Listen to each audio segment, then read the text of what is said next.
One day, after finishing school, I was called to a little church down in Montgomery, Alabama. I started preaching there. Things were going well in that church. It was a marvelous experience. Then one day, it was a year later,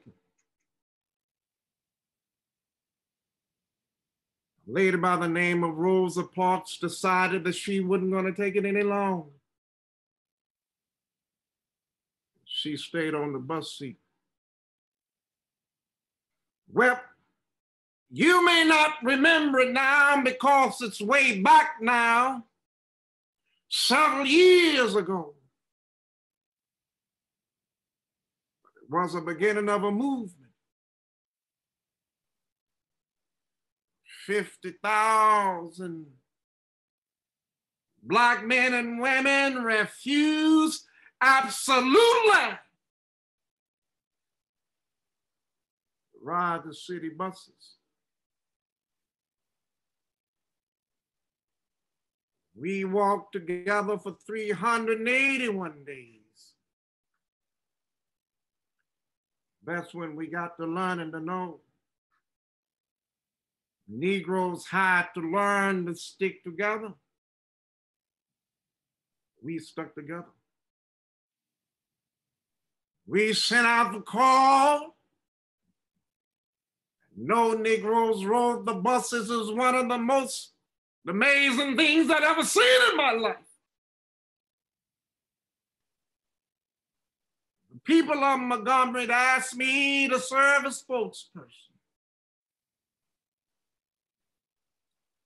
Being the president of the new organization, the Montgomery Improvement Association became in a being to lead the boycott.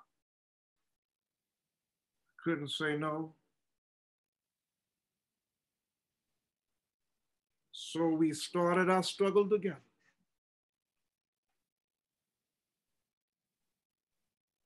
The first few days,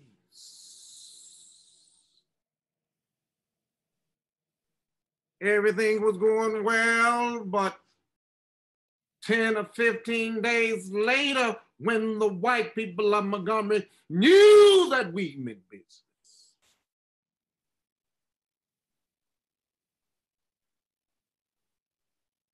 they started doing some nasty things.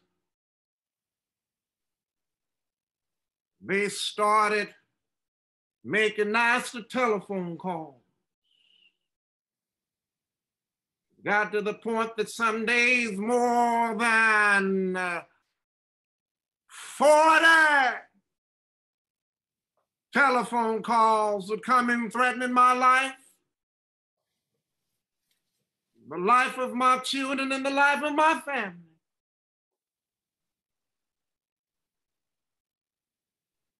And I took it in a strong manner at first, but one night late, it was around midnight. You know that you can have some strange experiences at midnight.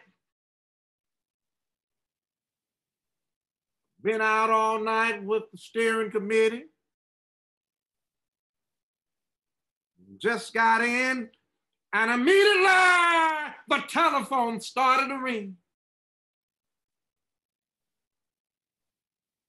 And I picked it up. And on the other end was an ugly voice. That voice said to me in substance, "Boy, we're tired of you and your mess now. You're not out of this town in 3 days. We're gonna blow your brains out and blow up your house." And I heard these things before, but for some reason it started to get to me.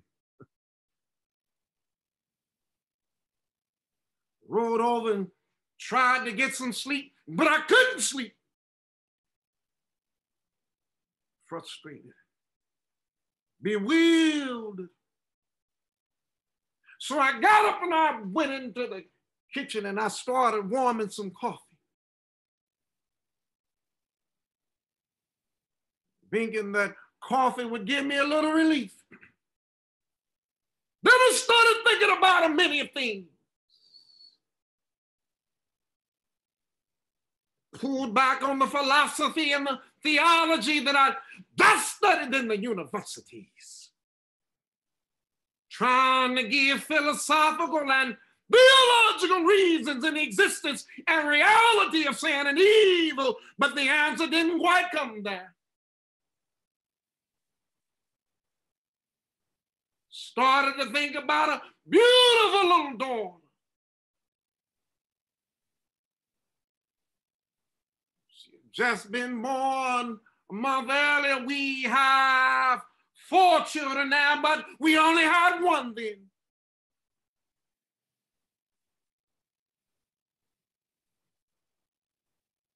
Darling of my life.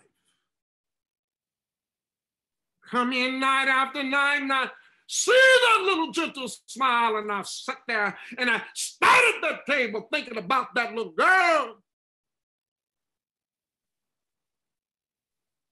Thinking about the fact that she could be taken away from me in a moment.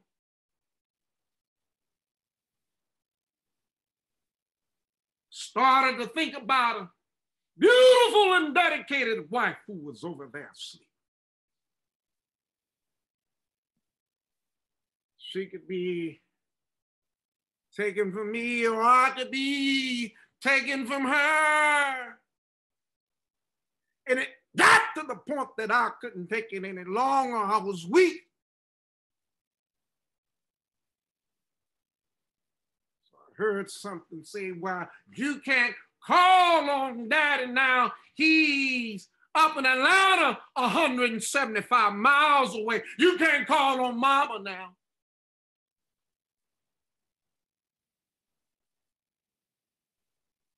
Gotta call on that something, that power that your daddy used to tell you about.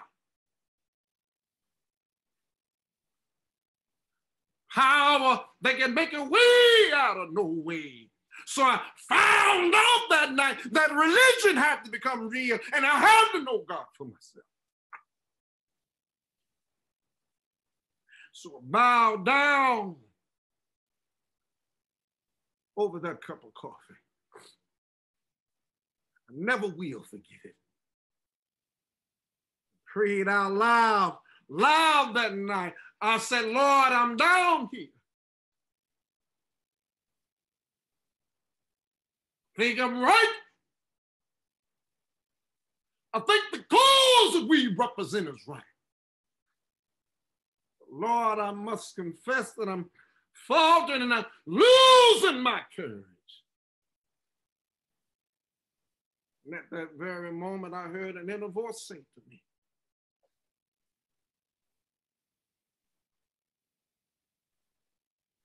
Martin Luther,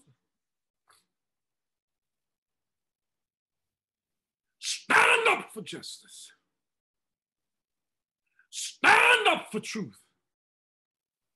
Stand up for righteousness, and lo, I will be with you even until the end of the days.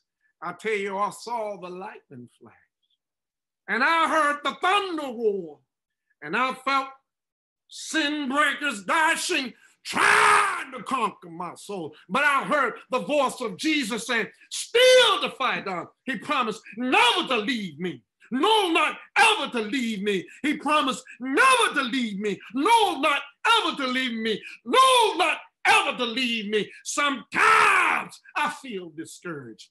I don't mind telling you about it this morning, but sometimes I feel discouraged. When I was in Chicago, I felt discouraged. Moving from Mississippi and Alabama and Georgia, I feel discouraged sometimes. Living every day under the constant threat of death, I feel discouraged sometimes. Living every day under constant criticism, even from Negroes, I feel discouraged sometimes. Oh, yes, I feel discouraged. And feel my works in vain.